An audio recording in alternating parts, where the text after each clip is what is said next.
There are two main approaches to hair transplants: FUE, which is follicular unit extraction, where we take individual hair follicles, and there's FUT, follicular unit transplantation, where we take a strip of hair. The question is, which approach is better? And there's a lot of debate. Together, we're going to explore the pros and cons of FUE versus FUT. So by the end of the video, you're going to be informed about which hair transplant procedure is right for you. For those of you who are new to the channel, welcome. My name is Dr. Ross Kopelman. I'm a hair restoration surgeon. You're going to get a lot of information today about FUE versus FUT, so strap in. Make sure to hit that subscribe button if you've not already, and let's get started. Let's first talk about FUE, because FUE is increasingly becoming more and more popular because there's a belief that this is a scarless procedure. What does it entail? Well, we individually remove follicular units from the back of the scalp, and those follicular units are made up of hair follicles of 4s, 3s, 2s, and 1s. They're sometimes divided underneath the microscope and then implanted to the front of the scalp. Now, what we need to do to perform FUE is use different types of devices. In our office, we use what's called the WA machine, but there's also the Trevellini machine, and sometimes a robotic device is used. On these machines, they have different punch sizes. Punch sizes range from 0.8 millimeters to 1 millimeter. They're really, really tiny. And what we do is we shave the entire back of the scalp, we grid it out, okay? We make little grids in the back, and that's because we want to be very careful about how many hair follicles we extract from the back of the scalp. We have a finite supply of hair back here, and when we perform FUE, we're actually going beyond what's called the safe donor area. That's usually the area that we perform FUT in, and we're going to talk about that later in the video. But with FUE, we have more flexibility to take hair from more areas of the back of the scalp and actually from other areas of the body. But when it comes to taking hair from the back of the scalp, we have to be very, very careful, because the last thing we want to do is cause an issue where you have see-through. Taking too much hair from the back of the scalp is not something that you want to do. So if someone's offering you 5,000 hair follicle removal in 1 or 2 days, that's not good, because they're usually doing FUE and they're usually taking it from the back of the scalp.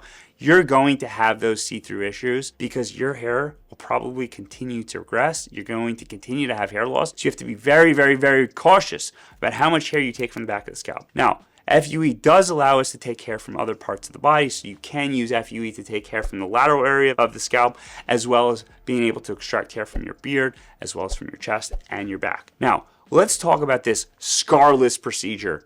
It's not completely scarless. Remember, we're taking little punches, hundreds, sometimes thousands of punches in the back of the scalp. That causes hypopigmentation. That's not scarless. Yes, you don't have this linear scar on the back of your scalp, but you will have these tiny, tiny little dots. And in some cases, some of these dots will form together and they're going to cause hypopigmentation. So don't think by any means that this is a scarless procedure, because that would be a complete lie. Now, this procedure is ideal if you are a male and you have really thin hair and you like to wear your hair cuts really, really thin and low.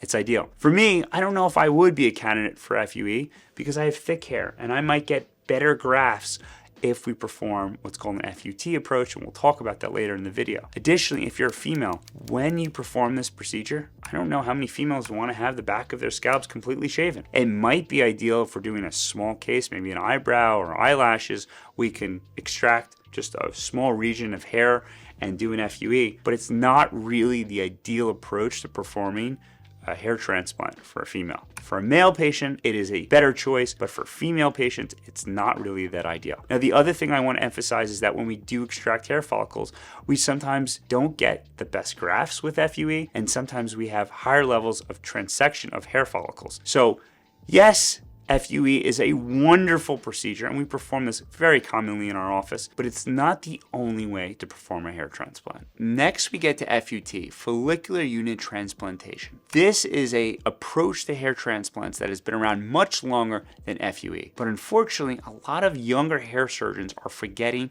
or never were trained in how to perform an FUT procedure. And that's not necessarily a good thing. It's important to have the flexibility to perform an FUE or an FUT, because patients need options, and there are different approaches that might be more ideal for someone's hair transplant. Now, an FUT approach involves taking a strip of hair from the back of the scalp. We take it from the safe donor area. That is the area of the scalp where we believe you will have a less likelihood of having hair loss or encroachment from your crown. Now, we take the strip out, it's divided underneath the microscope into different follicular units and then transplanted to the front. The back of the scalp is sutured up, and you have sutures in the back of your scalp for about 2 to 3 weeks. Now, there's a big fear you're going to have this scar, this massive scar on the back of your scalp. The reality is we do a trichophytic closure. This allows hair to grow through the suture line, so the scar almost becomes imperceptible. The scars that you see on the internet, these huge scars, that's because the closure was done incorrectly, and those patients had complications. And complications absolutely do occur, but having these big scars, I haven't seen that. Most of my patients come in a few weeks later and the scar is almost imperceptible, and within a year or two, you can't even find these little scars in the back of the scalp. If you do have any scars in the back of the scalp, we can pair that with an FUE, where we can take hair from other parts of the body and we can implant it into that linear area in the back of the scalp. Now, an FUT approach is ideal if you're someone who has longer hair. Like me, I would be a great candidate. And the reason for that is we actually believe that you can get better hair follicular units from doing an FUT approach. There's less transection, and so actually when you get an FUT approach to your hair transplant, you're going to get more follicular units to perform your hair transplant. But if you're someone who has a short hairstyle, I don't think FUT is a good approach. I think an FUE approach is better because you like to wear your hair really kind of thin and short, and we don't want any issues of having any scars in the back of the scalp that show like a linear line.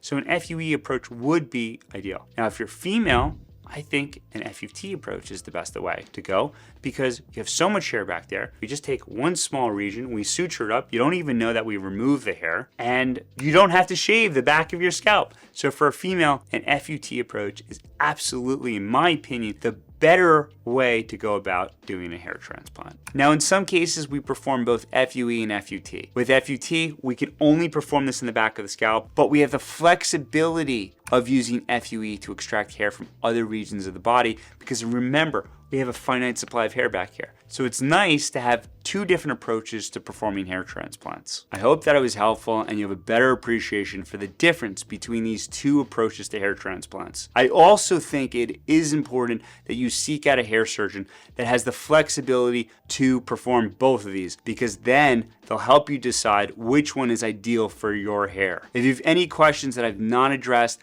please leave them in the comments below. Please hit that subscribe button because we're trying to grow our community and we would love for you to be part of it. And as always, I'm here to help you address your hair loss.